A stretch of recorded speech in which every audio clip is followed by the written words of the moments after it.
ఆంధ్ర తెలంగాణలో తక్కువ ఫీజులతో high quality results ఇస్తున్న ఏకైక సంస్థ తిరుమల్ ఐఏఎస్ ఇన్స్టిట్యూట్. చిలుకూరు బాలాజీ ఆలయ ప్రధానార్చకులు శ్రీ రంగరాజన్ పై గుర్తు తెలియని వ్యక్తులు దాడి చేసిన ఘటన ఆలస్యంగా వెలుగులోకి వచ్చింది. ఈ దాడిలో అడ్డొచ్చిన ఆయన కుమారుని కూడా గాయపరిచినట్లు తెలుస్తుంది. దీనిపై చిలుకూరు బాలాజీ ఆలయ managing committee chairman MV Soundararajan పోలీసులకు ఫిర్యాదు చేశారు. ఈ మేరకు కేసు నమోదు చేసుకున్న పోలీసులు దర్యాప్తు ముమ్మరం చేశారు.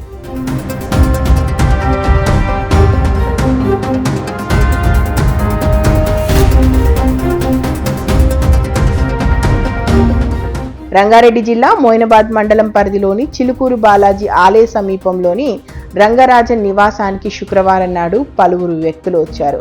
రామరాజ్య స్థాపనకు మద్దతు ఇవ్వాలని కోరారు. అందుకు రంగరాజన్ నిరాకరించారు. రామరాజ్యం పేరుతో వచ్చిన వ్యక్తుల మాట నిరాకరించినందుకే తమ కుమారుణ్ణి తీవ్రంగా హింసించారని, తనపైన దాడి చేశారని ఆయన తెలిపారు.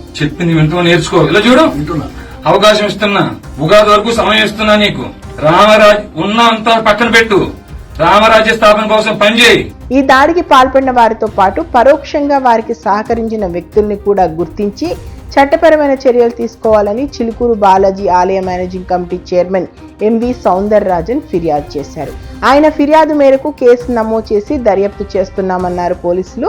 ఇక చిలుకూరు ప్రధాన అర్చకులు రంగరాజన్ ఇంటిపై వీరరాఘవరెడ్డి తన అనుచరులు 20 మందితో కలిసి దాడికి పాల్పడ్డారని రంగరాజన్ కుటుంబ సభ్యులు పోలీసులకు తెలిపారు. తన అనుచరులతో కలిసి ఇంట్లోకి చొరబడి విచక్షణ రహితంగా రంగరాజన్ పై వీరరాఘవరెడ్డి అనుచరులు దాడి చేశారు.